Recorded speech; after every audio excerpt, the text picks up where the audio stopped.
Hi, everybody, and greetings to all. And thank you for joining the Dave and Tom show. That's Dave Emmons and Tom Althouse, my co host that you'll see on the other side of the screen here.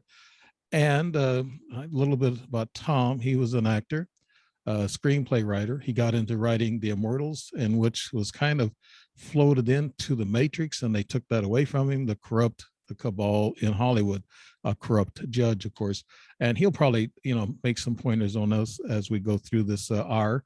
It'll be 1 hour, but we're going to take a break at the bottom of the hour and the top of the hour. We're being syndicated with WDY Radio. That's Eddie Carson, and that's OdysseyRadio.live for everybody who wants to tune into that on the website. That'll be the audio version of this show. And the video version we'll be putting out on Facebook, Rumble, YouTube, BitChute, and Daily Motion, and Twitter and LinkedIn. Those types of areas.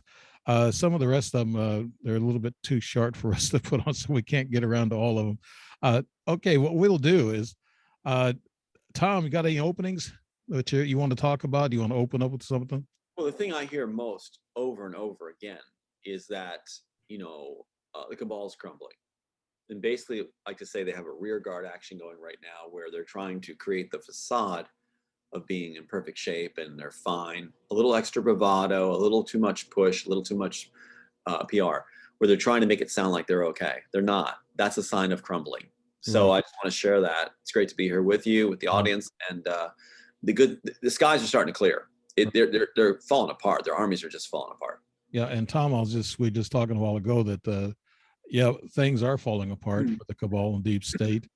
We hope it completes that falling apart probably through this election cycle, and things will be changing. Maybe the swamp will be cleaned up automatically.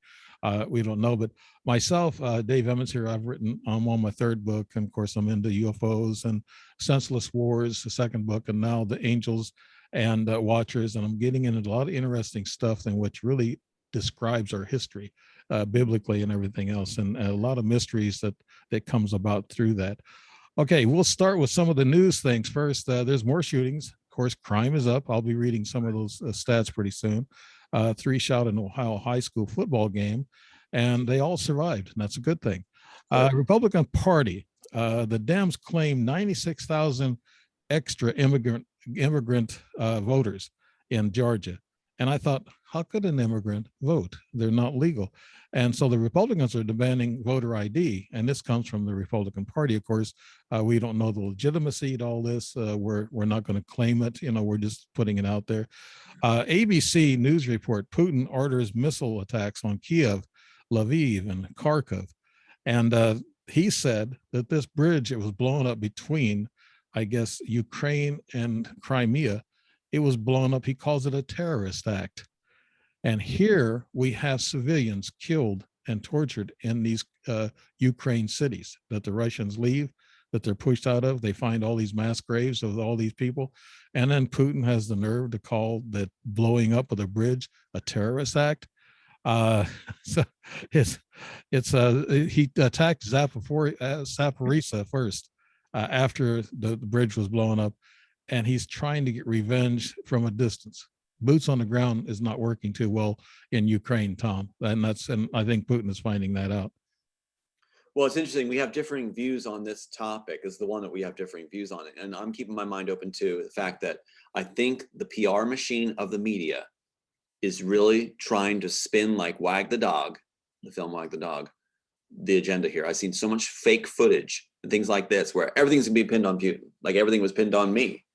And so it's grinding and smelling just like it does the media machine when it's trying to cover something up and make everybody else the bad guy. So I think you're going to find out at the end of this trail, Dave, that you're going to find wrong on both sides.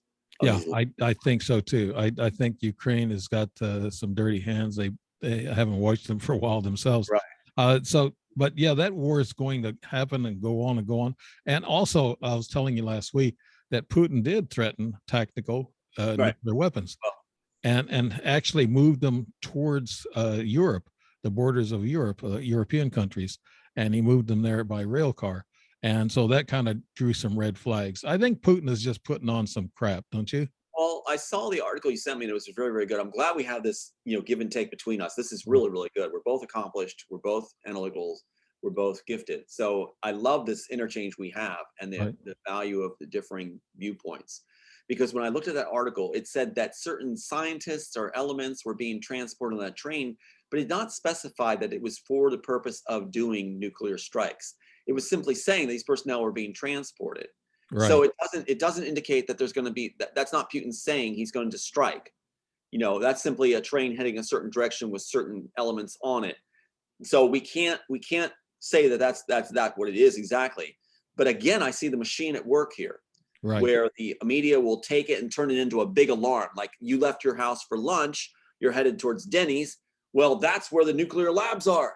So okay, what's the intent though, Tom? I mean, is the West and the media trying to stir up a war? Is that yes, the West wants a war. Whether Putin has agreed to it or not, I'm not sure, because he seems very agitated. The West, the powers to be, well, not the West, but the powers to be at the Pentagon and the FBI, they know how to stir up trouble. And the fact that my sister's handler, Brian Fitzpatrick, was sent to Ukraine with Trudeau's man to stir up trouble and to get rid of personnel there, I'm telling you, Dave, we got to look the other way right now and take a look at what's going on behind the scenes that the media is not going to present. And I say they're trying to tweak Putin's nose. They're doing it right in his backyard. They're making threats to him to try to get him to actually can blame him for the war Pentagon wants. Okay. That's my well, the two pipelines that were blown up, gas pipelines last week, and they still are looking for the culprits that did that. And they are even thinking they're trying to blame Putin for that. I don't think so. No. They said that about me. They said that I destroyed my own evidence and work. Like, another little glitch on Zoom. Thank you, Zoom, so much. I'm telling you, that is targeted, and that's perfectly timed. Because again, we hit something very important. The same tactics being used on Putin were used on me, where they'll alter your evidence and destroy things and break-ins and then blame you for it. Oh, he did it himself. Yeah. So watch the dialogue and watch this as they cut our programs like this, because they don't want this out. They want people to grasp this. Putin is being played. And actually, I think he really does a heart for his people. And he's tired of the US sending FBI and other to disrupt his country. Other nations feel the same way. Yeah. You've got to stop playing the Pentagon and the FBI's narrative, because we do not belong on foreign soil disrupting sovereign nations. We did that to Ukraine. Doesn't do us any good. That's my second book. Hasn't done us a bit of good. There you go. Perfect. Blood and treasure. And that's all we lose a lot of it. Yeah. Perfect. But, now, if we weren't speaking, people would just be, a lot of people would just be following the narrative that the mainstream media keeps pushing them their talking points. If the mainstream media is pushing it, it's wrong. Right. It's wrong. Yeah, I can see that. I can see all the fake news, and that's where it all started, with the fake news. And we also had some sabotage. We just discussed it about the Crimea bridge that Putin's all mad about, and he's getting his revenge by missiles and not boots on the ground, and which tells you that he's losing too many men, and now he wants to do something at a distance. And in my book, I actually say that. I said, why put boots on the ground when you can do it all with a missile? You can hit your targets. That was our World War II strategy. The Allies used that strategy. Right. The Germans in World War II, after we did D-Day, we simply used air bombing and artillery to subdue the masses of German soldiers that were still trying to fight for their country. Right. So what we did was we would barrage them, like and it worked. It worked. And it saved a lot of American and British lives, and New Zealand, Australia, and other allies. It did. Yeah, and there's a lot of sabotage going on there with the French underground. They did a lot of sabotage. And here's another story of sabotage. We're just talking about it. Official says Saturday, and that was October 8th, UPI says Saturday that a forced shutdown of all train traffic across northern Germany was triggered by a deliberate act, blaming sabotage. Germany's Minister for Transport, Volker Wissing, called the outrage and the outage an attack. So he thinks it's a terrorist attack or some kind of a planned attack. Vital communication cables in the country's train system were consciously and deliberately cut, Wissing told reporters at a news conference later in the day. Wissing did not speculate on who or what may be behind the sabotage. Sure. There you go. It just keeps on going, don't it? Yeah, the cabal doesn't like this. They don't like this, where our finger points at them and follows them and keeps pointing towards them. With our ability to be articulate in the minds we have, we can just keep going. There they are. There they are. They don't want to be viewed involved in their tactics. They want others blamed. Right. And so that's why the mainstream media always presents the ticket they want, blaming others, even the victims, for the wrongdoing. They're running out of material now. You're going to see, Dave, more and more outlandish organizations, ridiculous accusations. More sabotage. They don't know what to do. Yeah, they're thinking about, they're spin doctors. They don't know what to do. And that even happened in my family with my sister. The latest claim she made to try to put me away. And she was threatening and raging at my poor elderly mom who's dying of cancer, saying, having a clip that was done for her of an interview I had, and it didn't make any sense. Where I had said, out of all these interviews we've done all over the place, all these interviews, hundreds of interviews, it said that I wanted the horror to stop. She twisted that with her constituency behind her, the FBI, Brian Fitzpatrick and others, the cabal, to say that means he's going to kill me. No, it doesn't. That doesn't mean that at all. And the authorities are now saying that she needs a mental evaluation. The same things happen in the media and the cabal. The cabal is using the media for outlandish claims. So watch, I'm going to tell you this, watch for more accusations of Putin where if something happens to his family, they'll blame him. If something happens to his dog, they'll blame him. If something happens to, I'm saying just in generals, if something happens which is the fault of the Western powers, we blame Putin. It's the code to the card. One of Putin's big shots, his daughter was killed in a car bomb, in Russia. So that's going on and on and on. And also, I forgot to mention, I don't want to say president, but Biden said also, he mentioned Armageddon when Putin was talking about strategic nukes. And also they walked it back. The Pentagon walked it back. And this is in the UPI also. They walked it back and they said, no, we're not really saying Armageddon. This is just behind the scenes. They are behind the scenes. They are. Putin picked up on it and used it. That's what's in the screenplay too. The idea that they're going to do an Armageddon. He went too far, revealing exactly what their dialogue is. I know from the inside that's what they're talking about. Yeah, they want an Armageddon quote. So yeah, so he went too far. Yeah. Now, I don't know what the intent of blowing up the world would be. They wouldn't have a world left either, would they? No, what they want is an elite. The elite will be transported to certain safe areas. I think Cheney even digging that thing underground in his home. Yeah. Cheney's got a spot. The hammering, the drilling. Yeah. So what they're doing is what's in the screenplay. They're going to segment themselves to a safe area.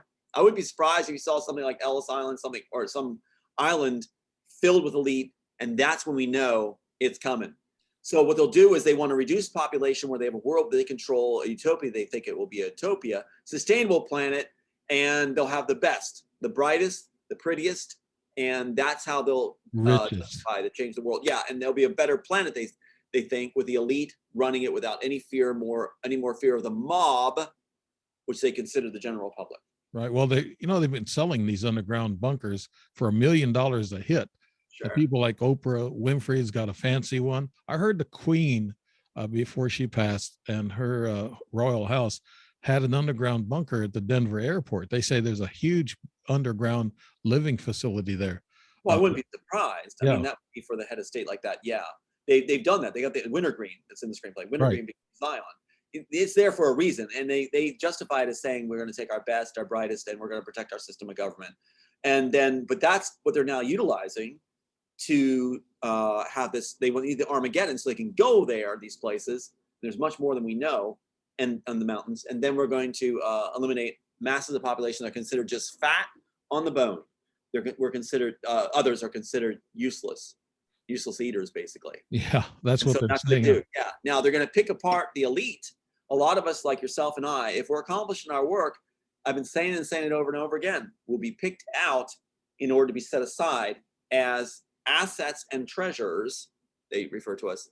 And you got a history of that. I want to remind people that you go way back as an actor, a young man, and you was in Hollywood, and you were a script doctor, and you have your own scripts, and also you were with Disney World for a little while, and then Pat Robertson. So you know all about this cabal business, and that give people a quick background of what you went through, why what's going on with the cabal. Absolutely. I have a card from the FBI that says, "Please extend every courtesy to Tom Althouse." Okay. I got that. It'll be in documentary. So what you have, that's why I was being groomed by Robertson to be the face of the Christian coalition, to be his face. Right. So yeah, I know about the grooming process, and they share with you information while they're grooming you. Right. And so it's interesting, but they want you to deal dirty. Yeah. So whoever gets your position, if you don't get that position because you have a compassion, the person you can bet that gets it, like Ralph Reed and others, are going to have answered the questions they wanted and have the dirty hands to get the positions. Let's go on to some more elite information. Right. Janet Yellen, the Treasury Secretary, she calls OPEC oil production cut unhelpful and unwise amid Ukraine war frustrations. And that's because Biden went over there on his knees and he tried to beg OPEC to give him more oil. And now he's going to beg Venezuela, one of our enemies. And I heard say that the Democrats, this is UPI, the Democrats are talking about taking our military protective status from, Kuwait and Saudi Arabia and those countries, the OPEC countries, and take our military out of there because they refuse to cooperate with Biden. That's part of us playing the chess game with all these other nations and right. going for sovereignty.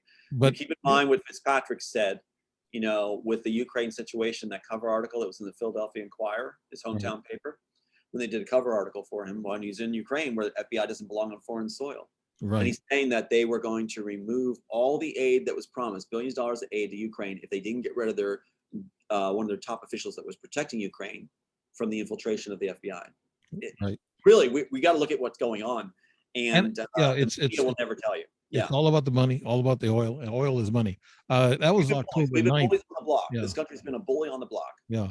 October 9th, that was Janet Yellen saying that. Actually, Janet Yellen has to come out with the truth because she doesn't want to look so stupid. She said on Sunday she called the Decision Organization petroleum exporting countries and its allies, and that would be Russia and other countries, Iran, that they're allies. It's called OPEC plus. So there's about 5 or 6 countries involved in that OPEC plus, and they're cutting back. And she said it was unhealthy and wise. Of course it is, because her President Biden was smacked in the teeth, from all this. He made a big mistake going over there begging, and he didn't get anything out of it. But they're talking about cutting 2 million barrels I think it's a day. I'm pretty sure it's a day. Yeah. And the OPEC members include Iran, Iraq, Kuwait, Saudi Arabia, and Venezuela is one of them. So actually, they're going to have to do some talking to Venezuela to get them to give us their dirty oil. So there it is, the oil thing. And now, it's a poker game. They're causing a distraction with the oil situation. It's a distraction. They know it hits home on the everyday American and their families, and they know it hits home and draws our attention. So what they're doing is playing a game of distraction over the oil. They could fix that in a heartbeat. They could do trades, boom, boom, boom, and fix it all up. Here, I'll let you have this Monopoly game move, and I'll give you Boardwalk for Park Place. They can get it all switched up really easily. Right now, it's a distraction game, I think, on people, so they don't look at the real issues that are coming down the pipe here that could draw focus on the cabal and their players. Because right now, there's a lot of infighting in the cabal. They don't want that family being exposed, their family trouble, their family dirty laundry. They don't want that out. A lot of infighting at the White House right too. now with Biden and all the rest of them, Right. that dirt could come forward as passions flare within the insider elite family members. Yes.